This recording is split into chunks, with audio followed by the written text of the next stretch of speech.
Shalom à tous, bonjour, que le Seigneur vous bénisse abondamment, c'est votre frère Stéphane.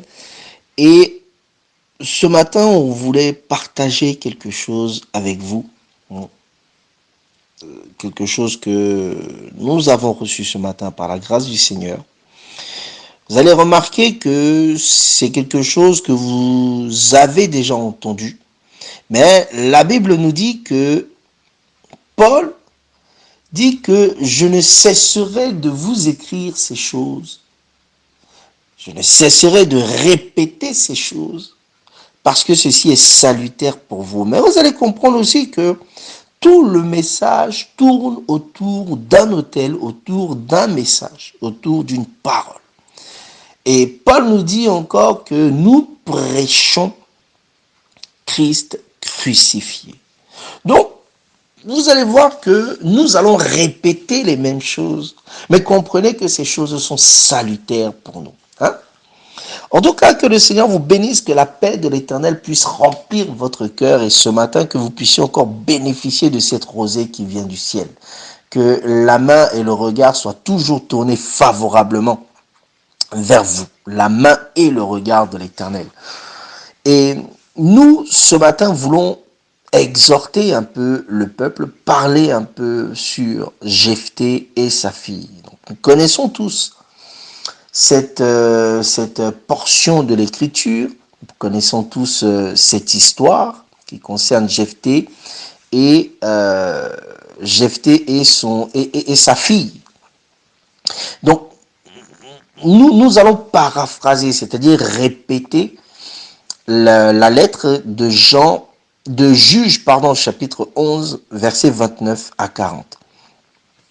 Donc, la Bible nous dit que l'Esprit de l'Éternel était sur Jephthé et Jephthé devait aller combattre les fils d'Ammon. D'accord? Et avant d'aller combattre, Jephthé va faire un vœu à l'Éternel et il va dire à l'Éternel que si tu livres entre mes mains les fils d'Ammon, la première chose, quiconque sortira de sa maison pour venir à lui, il va le consacrer à l'Éternel et il va l'offrir en holocauste. Donc, la consécration ici, très important, c'est l'étape qui emmène à l'holocauste. D'accord? Il a dit, il sera consacré à l'Éternel et je l'offrirai en holocauste. Il y a deux mouvements. D'accord? Il dit, Jephthé, après va aller au combat et va avoir la victoire. Donc, Jephthé va rentrer chez lui et la première personne qui sort de sa maison, c'est sa fille qui vient à sa rencontre. La Bible nous précise bien que Jephthé n'avait ni fils, ni autre fille. Et en effet, dès que sa fille sort, Jephthé automatiquement déchire son habit. Pourquoi? Parce que Jephthé devait accomplir le vœu qu'il a fait. Et ensuite, vous allez voir que la fille de Jephthé va demander à Jephthé 2 mois pour aller pleurer sa virginité avec ses compagnes. Et vous allez comprendre qu'après les 2 mois, la fille de Jephthé revient et ensuite Jephthé va accomplir son vœu. Qu'est-ce que nous voulons dire? Premièrement, nous voulons aussi alerter sur un fait. Souvent, nous avons tendance, ou souvent bon nombre de gens qui nous entourent, ont tendance à répéter que je suis le David de ma famille, je suis le Joseph de ma famille. Attention, parce que vous allez comprendre que Jephthé ici, la Bible déclare que l'Esprit de l'Éternel fut sur Jephthé quand il fait ce vœu. Remarquez que quand Jésus vient, il rentre dans la synagogue, il va prendre le rouleau et il va dire « L'Esprit du Seigneur est sur moi. Il m'a oint pour apporter la guérison aux malades et ainsi de suite. » Donc, vous allez comprendre que la loi, et nous le répétons, les écritures de la loi, les écritures des psaumes et des prophètes parlent de Dieu lui-même. Comprenez que Jésus répète et il martèle tout ce qui est écrit de moi dans les psaumes et dans les prophètes. Luc 24, 44. Comprenez que ces choses parlent de l'Éternel. Nous ne devons pas prendre la place de l'Éternel en faisant un vœu à Dieu. Parce que Dieu dit que nous ne connaissons pas ce qui arrivera demain.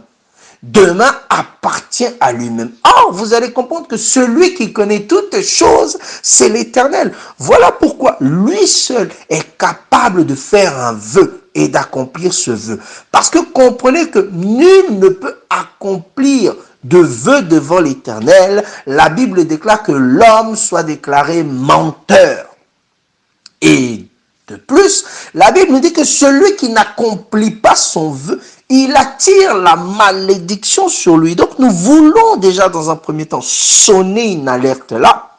Faites attention, comprenez que nous devons disposer notre vie pour la gloire de l'Éternel. Voilà ce que Dieu nous dit. Soyez un sacrifice vivant. Remarquez que étant sacrifice, nous nous donnons, nous nous disposons pour les choses de Dieu. Et Dieu qui connaît toutes choses pourvoira afin que notre disponibilité soit une disponibilité qui glorifie le Seigneur. Très important. Nous vous revenons. Que la paix du Seigneur puisse inonder vos cœurs. Remarquez que Jephthé, ayant l'esprit de l'Éternel sur lui, fait un vœu. Et ce vœu-là était que si il va au combat et qu'il a victoire, il devait offrir quiconque sortira de chez lui, de sa maison. Il devait l'offrir, il devait le consacrer à l'Éternel et l'offrir en holocauste.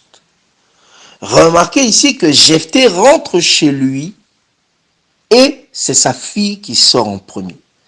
Vous allez comprendre que le fait que Jephthé déchire son habit, comprenez qu'il était en deuil. Cela veut dire quoi? Cela veut dire que la victoire que Jephthé a eue devait être concrétisée par l'accomplissement du vœu qu'il avait fait. Cependant, sa fille était l'unique chose qu'il avait qui sortait de lui. Voilà pourquoi vous allez comprendre que quand on dit la maison, nous parlons, ou la Bible, dans ce contexte que nous voulons utiliser, va parler ici de Jephthé, c'est-à-dire ce qui va sortir de lui, ce qui va sortir de son champ. Or, ici, la première chose qui sort de ce champ-là, c'est sa fille. Mais comprenez que Dieu nous dit que les prémices doivent être consacrées à lui. Voyez? Donc, la fille de Jephthé ici va représenter le prémisse que Jephthé a eu après le travail qu'il a eu à faire, c'est-à-dire le combat. Et cette prémisse-là, ce prémisse-là, devait être consacré à l'Éternel. Voilà pourquoi il va être en deuil. Et ce deuil-là matérialise l'accomplissement de ce vœu. D'accord? Donc, Jephthé va vers sa fille et déclare ces choses, c'est-à-dire qu'il prend sa fille afin de la consacrer comme prémisse. Maintenant, remarquez ce que sa fille dit. Laisse-moi 2 mois pour aller pleurer ma virginité. Ici, nous n'allons pas expliquer le fait que la fille de Jephthé ici représente Jésus. D'accord? Vous connaissez ces choses. dans le jardin, vous allez comprendre que, pour un petit peu appuyer ce que nous disons, et peut-être rajouter quelque chose, avant que Ève se présente devant Adam, la Bible nous informe que c'est Ève qui va faire qu'ils vont former une seule chair. D'accord? Pourquoi nous disons ça? Parce que Adam était seul. Et Ève va faire que Adam va former une chair. D'accord? Pourquoi? Parce que vous allez comprendre que Christ est celui qui demeure l'unique. Cependant, vous allez voir que pour former une chair, il faut que Jésus apparaisse. Donc, Christ manifesté, Jésus qui vient à lui, c'est-à-dire le Fils unique qui sort de lui, va former la chair de Christ. Et donc, vous voyez par là que Jephthé, qui est l'unique fille la fille de Jephthé qui est son unique, Jésus qui est l'unique fils, Jephthé qui représente ici la femme, la chair, le corps, est l'image de Jésus. D'accord? Donc, voyez que Jephthé qui demande à aller 2 mois pleurer sa virginité, c'est notre Seigneur Jésus qui demande aujourd'hui et demain pour aller pleurer sa virginité. Et quand nous disons pleurer sa virginité ici, nous voulons dire se libérer, se débarrasser de sa virginité. Or, vous allez comprendre que quand Jésus vient devant le tombeau de Lazare, la Bible dit que Jésus pleura. Encore une fois, quand Jésus va se présenter devant l'aveugle, la Bible dit que Jésus va cracher. En d'autres termes, les larmes, le crachat représente l'eau qui va aller toucher une terre. Et là, vous allez comprendre que Jephthé va pleurer sur une montagne. Donc, vous comprenez que l'eau, d'accord, va aller toucher la montagne. Pourquoi nous disons ça? C'est très important. Comprenez que l'eau qui touche la montagne, en réalité, cette eau-là matérialise la virginité de la fille de Jephthé. Et cette virginité, Jephthé s'en débarrasse pour laisser ça sur la montagne. D'accord? Mais comprenez que la virginité, la Bible nous enseigne que c'est la sainteté. Pourquoi? Parce que le corps vierge, c'est un corps qui n'a pas été corrompu. D'accord? Donc, en d'autres termes, Jésus va se débarrasser de sa sainteté et il va la libérer sur une montagne. Tout de suite, on voit ici notre Seigneur Jésus qui marchait vers sa mort à Golgotha. Voilà pourquoi il faut que Jephthé puisse revenir auprès du Père pour que l'Holocauste soit accompli. Or, comprenez que sur la montagne, Jephthé, la fille de Jephthé a matérialisé sa mort, c'est-à-dire sa libération de sa sainteté. Et c'est sur la montagne, quand nous nous réunissons autour de cette montagne-là, que nous sommes remplis, revêtus de cette sainteté-là, c'est-à-dire cette parole que Jephthé a eu à annoncer pendant ses pleurs. Voilà pourquoi nous disons que c'est à la croix que nous recevons la sainteté de la véritable fille de Jephthé, à savoir, de la véritable fille de Jephthé, à savoir notre Seigneur Jésus-Christ. Mais qu'est-ce que nous voulons dire par là? Remarquez que ces 2 mois-là vont matérialiser la loi et le témoignage. Voilà pourquoi les pleurs de Jephthé, en réalité, c'est une prédication. Les pleurs de la fille de Jephthé, en réalité, c'est une prédication. Et cette prédication-là doit nous emmener à recevoir la sainteté de la fille de Jephthé. Et comprenez que c'est le corps, c'est-à-dire la fille de Jephthé, qui sera emmenée en holocauste. Remarquez ici deux éléments. La fille de Jephthé qui est d'abord le prémisse et la fille de Jephthé qui devient l'holocauste. Nous disons ces choses pourquoi? Vous allez comprendre que la Bible déclare que l'homme est composé de l'esprit, l'âme et le corps. Et Paul nous dit qu'en réalité, il y a l'ancien homme et le nouvel homme. Nous vous revenons. Et Paul nous dit aussi que pendant que l'ancien homme se détériore, le nouvel homme grandit de jour en jour. D'accord? Jean nous dit, il dit à Gaius que prospère et sois en bonne santé comme prospère l'état de ton âme. Vous voyez, celui qui grandit de jour en jour, c'est celui qui prospère, c'est notre âme. Donc vous allez comprendre que celui qui doit être, l'homme qui doit être consacré, c'est l'âme. Celui qui vient avant, c'est l'âme. Parce que avant que Gaius soit en bonne santé et prospère dans sa chair, il faut que d'abord son âme puisse prospérer. Donc vous allez voir que nous devons consacrer notre âme à Dieu. Et celui qui doit mourir, c'est notre chair. Celui qui doit aller à l'holocauste, c'est notre chair. C'est l'homme ancien. D'accord?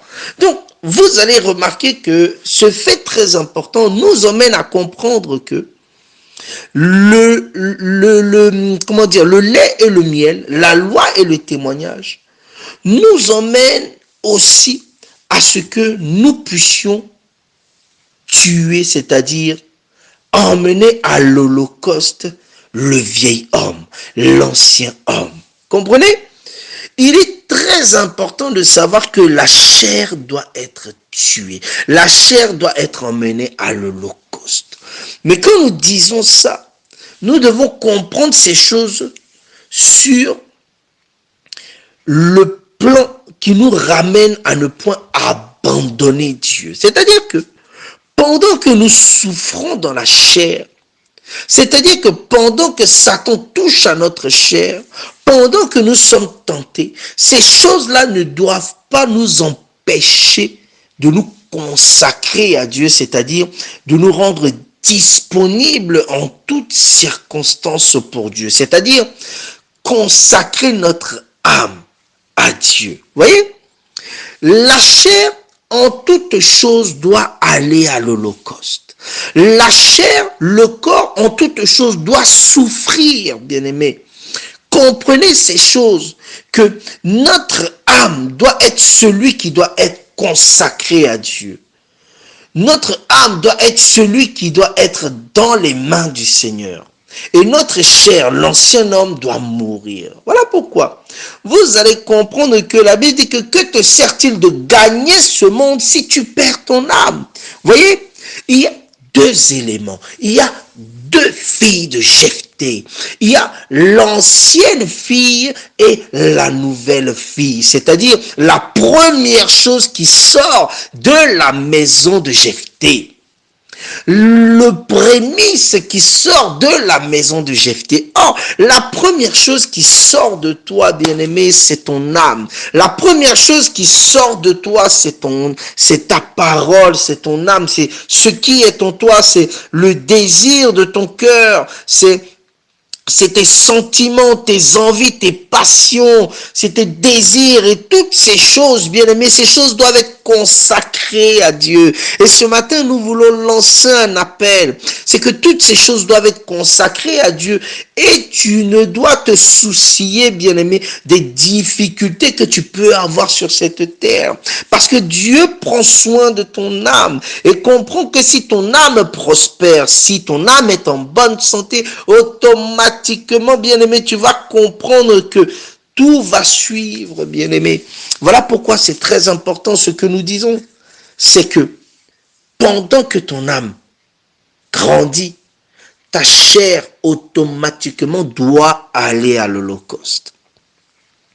Ta chair doit être touchée, frappée par Satan. Mais bien aimé, comme Paul a dit, ces choses ne doivent pas t'empêcher de demeurer avec le Seigneur, de marcher avec le Seigneur, de vivre avec le Seigneur, d'être disponible et disposé pour les choses de Dieu, bien aimé. C'est important. Et ce matin, nous voulons vous exhorter à ces choses. Nous allons vivre des difficultés. Nous vivons des difficultés. Nous ne nous marions pas. Nous n'avons pas d'enfants. Nous n'avons pas de quoi nous vêtir. Nous n'avons pas de quoi manger. Toutes ces choses, bien aimés, nous allons en vivre. Nous allons vivre ces choses. Mais cependant, nous devons consacrer notre âme à Dieu. Nous devons consacrer notre vie. La Bible dit que la vie est dans le sang. L'âme de l'animal est dans son sang. C'est-à-dire que nous devons consacrer notre vie à Dieu. Les choses qui touchent notre chair, parce que notre chair doit obligatoirement aller à l'Holocauste. C'est la manifestation de l'Holocauste. C'est la matérialisation de l'Holocauste. Et les difficultés que tu as dans ta chair, bien-aimé, c'est la matérialisation de l'Holocauste. Mais tu dois faire confiance à Dieu en consacrant ta vie à Dieu. Tes désirs doivent être tournés vers Dieu. Nous devons nous confier à Dieu. Quand on dit fais confiance à Dieu, celui qui se confie à Dieu, celui qui marche avec la virginité de la fille de Jephthé, celui qui marche avec l'eau et le vin, celui qui marche avec le lait et le miel, bien-aimé, il marche pour consacrer son âme à Dieu et emmener sa chair vers l'Holocauste. Et ce matin, comprends que le vieil homme souffre et souffrira, bien-aimé. Mais cela ne doit pas t'empêcher à ce que la première chose qui sorte de toi, le prémisse qui vient de toi, soit consacré à Dieu. Nous vous disons que le Seigneur vous bénisse abondamment et richement. Fortifions-nous les uns les autres, marchons tous ensemble d'un commun accord afin de former cette chair vers le Seigneur.